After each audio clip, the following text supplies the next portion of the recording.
Hey everyone, welcome to part 2 of the Catellier Seeds 2020 virtual tailgate tour. Today we're going to be looking at our soybeans. And just a reminder from my last video, there was a contest. If you haven't already answered the question, go back and there will be a question in the text. Watch the video. Fire me off a text with the answer and you'll be entered to win a $500 prepaid MasterCard. Here we're in a field of SI001 XTN soybeans. This is a 2350 CHU 001 relative maturity variety. As you can see, plant height wise, they're about medium height. As we look down into the canopy, we've got really good consistent pod set. These pods are nice and high off the ground. This variety's got the RPS 1K Phytophthora resistance gene. It's got a very strong IDC score, so it's a great fit for tougher ground. And what we've noticed over the last 2 years of this variety is it's true to its 001 maturity, but we've been getting yields more in line with what you'd expect out of a 003.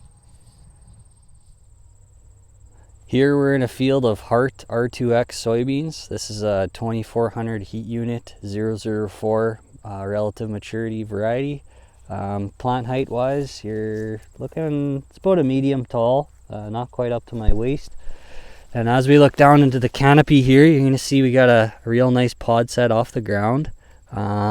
This is a bushier variety with good lateral branching, so this will be suitable for anywhere from a 7 to a 30-inch row. So it's very adaptable that way and gives you an opportunity to maybe lower your population a little bit on a solid seed scenario. This is our first year of this variety, so once we get this one in the bin, we'll definitely like to share how this one did. This one's got RPS 1C Phytophthora resistance gene, and it's semi-tolerant to IDC.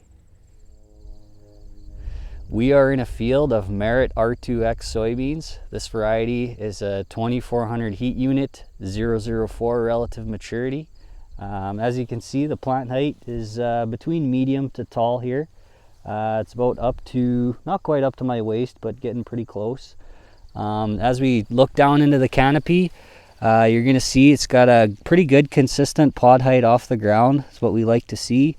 It's more of a slender plant, so ideally you're going to want this one on 7 to 15-inch rows. We had it last year on 30-inch rows. Didn't quite fill the canopy, so yeah, that's why we're recommending a little bit tighter row spacing. This is also a very defensive variety. It's got both the RPS 1C and 1K Phytophthora resistance genes. It's got a semi-tolerant IDC score and soybean cyst nematode resistance. Here we are in a field of SI007 XTN.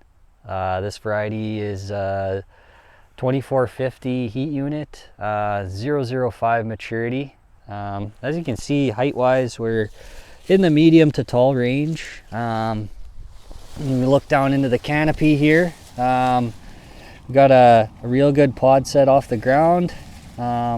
This is, as you can see, this plant here, it's got a nice lateral bushy branching structure here. So these are going to be very adaptable from anywhere from a solid seed up to a 30-inch row spacing.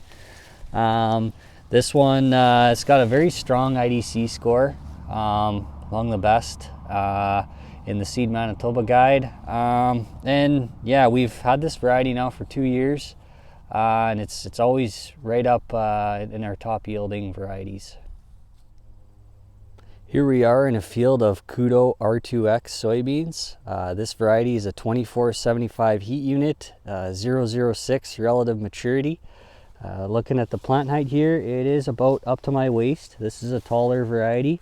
And as we look down into the canopy here, you're going to see we got a really good pod set off the ground. and very aggressive lateral branching with this variety. These are on 30-inch rows.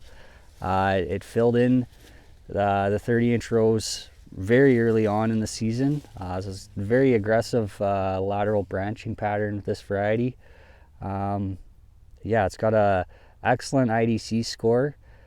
So on tougher ground, it's really gonna thrive. Now we're in a field of Elmo E3 soybeans. This variety is 2500 CHU, 007 relative maturity. Looking at the plant height here, we're just about waist height here roughly, so it's a taller variety. When you look down into the canopy here, we have real aggressive lateral branches here on these plants. We got a very good pod set off the ground. There's also excellent IDC score on this variety. It's got a soybean cyst nematode resistance gene. So a little bit more on the trait behind this variety. This is the Enlist E3, so this is going to be tolerant to Roundup, 2,4-D, and glufosinate or Liberty. So there's going to be pros and cons to both systems between Enlist and dicamba. So over the course of the fall here, or the winter, I'd love to sit down and talk about the different pros and cons of these two chemistries and how they would work on your farm. Hey everybody, thanks for watching. Just want to say good luck with the rest of Harvest 2020, and we'll hopefully get to see you or sit down and have a chat with you real soon.